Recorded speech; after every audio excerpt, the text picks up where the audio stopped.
I want to do this now. It doesn't matter what you think. You're staying honest with yourself. You're staying true to yourself. And this is the most important thing. You can't control other people's emotions. I became more confident about whatever I feel and whatever is good for me.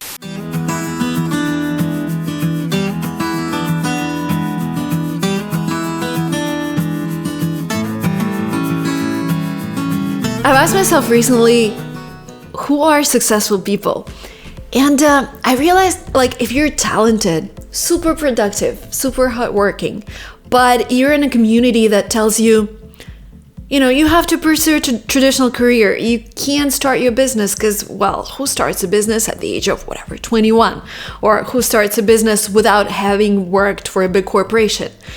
And it doesn't matter how talented you are or how exciting your ideas are, if you're not bold enough, if you're not audacious enough to tell the community or people who surround you, I want to do this now. It doesn't matter what you think. It doesn't matter what society thinks. I want to start my own company and I don't care. Like Elon Musk, he's bold enough to say, I'm going to create an electric vehicle which has been created before. I'm going to make it a mass market. And he's bold enough to talk to the government and say, hey, I need those discounts or whatever credits that California is giving to everyone who bought Tesla. He's bold enough to say, we're going to send people to Mars. We're going to explore Mars. It's not like he's a scientist. It's not like he knows how to go from the Earth to Mars and set everything up. He's just bold enough and persuasive enough to get the best talents to work with him. And it just, I started thinking so much about this, who becomes successful in this life. And yes, a combination of skills definitely helps. But if you're not bold enough, if you're not audacious enough, then nothing's gonna happen. So this is what the video is about. Let's talk about it.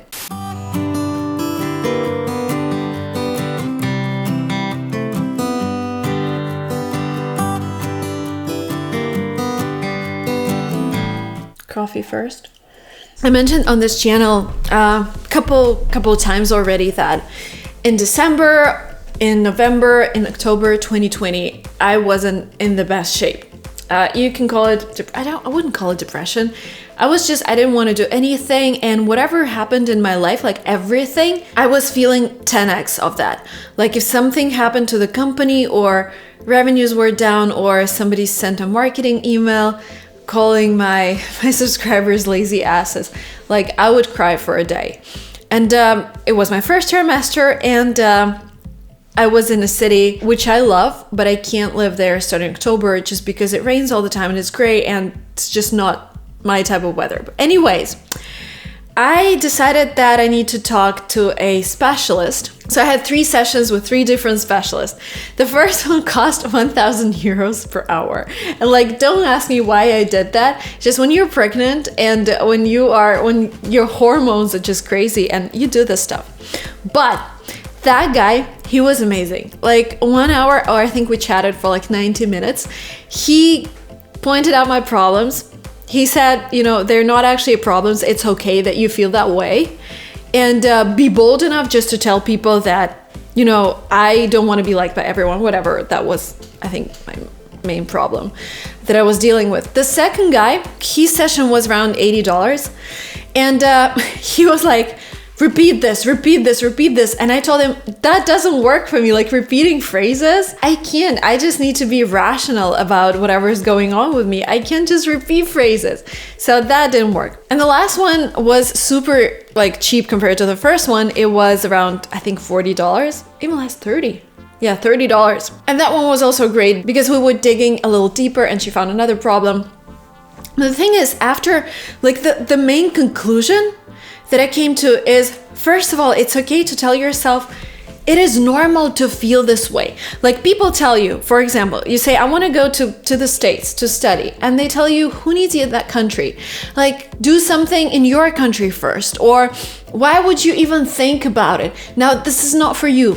And you need to be bold enough to tell yourself, I want to do this and this is definitely what I want to do. And second, you need to be bold enough to tell whoever is telling you what to do, you know what, or whatever, this might be a little too much, like, you know what, I want to decide for myself, I don't want to listen to you. No. You know, being bold enough in this case is not getting into an argument, saying I appreciate your input, and not even thinking about what they said. Because sometimes you're trying to communicate in this nice way and you don't get into a conflict, but then you have these back thoughts, maybe I don't need to go, or maybe I definitely can't start my business at the age of 21 because, well, who does that? You need to work for a corporation first.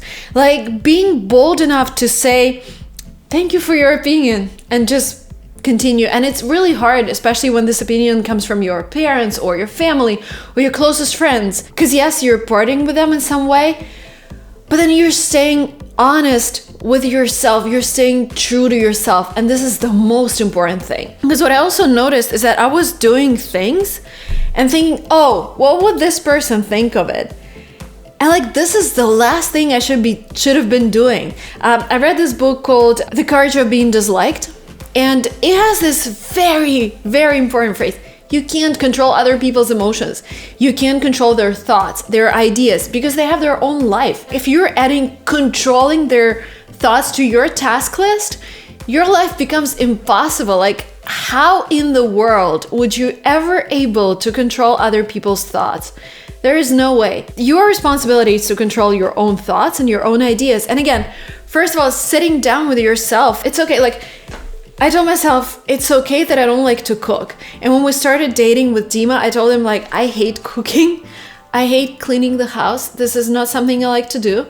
Ideally, you know, if you could cook or we could go out all the time, that would be the best. Or we can ask our parents to cook. Like, there are ways to solve this problem. But I just want to be honest and upfront with you. And I didn't want to pretend that I'm this perfect housewife who's going to cook for him, or, you know, fold his socks and arrange them by colors. No, this is not me. And once you tell yourself that it's okay, like, because we live in a society that has a lot of norms. They tell us what's good and what's bad. In this video, I'm not talking about like killing people or making others feel miserable. I'm just talking about your perception of what's good and bad. And if in your society, if in your family, it's considered good that a woman should do this, this, and that, it is completely okay for you to have a different opinion. Or if somebody tells you that you can't start a business before working in a corporation, like we talked about this many times, it's like you need to decide what's good and bad for you. Be bold enough to do that. And second, communicate your ideas with others. And that's the only way of being successful. And sometimes you would say, Marina, but how do I know what's good for me if I still have those back thoughts? I want to tell you another story. So I've lived in St. Petersburg, Russia for 25 years, moved to the US 6 years ago. You know, the more you get to know your new country, the more problems you discover. And at some stage I was like, St. Petersburg looks great. Especially like I was watching other people's stories and they would post how they go to museums and my favorite places. I was like, maybe we could combine living here and in Russia. And so this is why we spent so much time last year in Russia, because we were like, Emily would get acquainted with Russian culture, though she didn't really care. When you're 9 months old or a 1-year-old, you don't really care where you are. But anyways, I thought maybe at some stage we would go back for a couple years and she would go to school there. And that was like a really important trip for me to realize that, no way. I love St. Petersburg in summer, amazing city, beautiful. But starting October, I need to be somewhere else. I need to be somewhere where it's sunny. I need to be somewhere where I feel that I can grow, where I feel that I'm surrounded by, again, if you are an artist or whatever, St. Petersburg is like the best place because you have all the museums, etc. But in terms of entrepreneurship, nothing can compare to Silicon Valley. And I just feel this competitiveness and I feel this desire to grow here. And when I don't feel this desire to grow, I just get depressed or whatever you call it. I don't want to do things.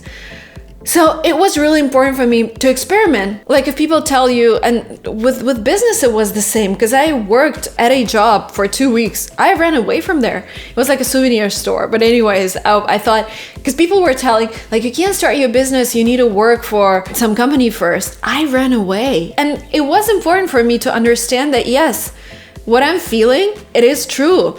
I don't need to follow other people's ideas and follow their understandings of what's right, just because I don't feel this way. So worked for 2 weeks, ran away, and Dima helped me start a company. I went to St. Petersburg, spent August, September, October, November, December there. I would never go back in October. I would only go back in summer. It's nice. And it reminds me of this toxic relationship when you think that, oh my God, this person is amazing. But they betrayed you several times and you go back to this relationship just to make sure you're never coming back again. And later on, I think you just get better at recognizing your own desires and thoughts.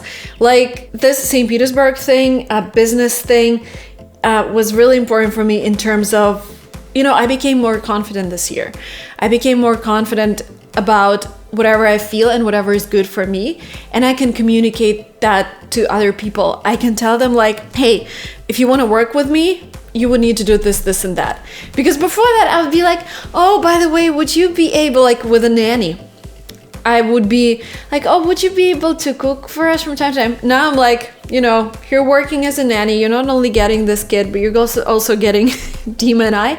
And if you think that's too much, it's okay. I'm okay. I'm open to reviewing more candidates. And, it's fine. It's just being bold with yourself about what you do, being bold with other people about what you're trying to achieve. Wow, that was quite a monologue, guys. Let me know in comments, what are you going through? Like maybe you really want to move somewhere and your family tells you no. Or maybe you want to start a business, but then every colleague is laughing at you or you want to start a blog and your friends tell you, we don't need another blogger. Let me know in comments below. Because we're all struggling. We're all fighting some of our fights. It's really important to know that we're not alone in this. So we'll be looking forward to reading your comments. Thank you so much. If you're not yet subscribed to Silicon Valley Girl, the red button is down below and hit like. See you soon.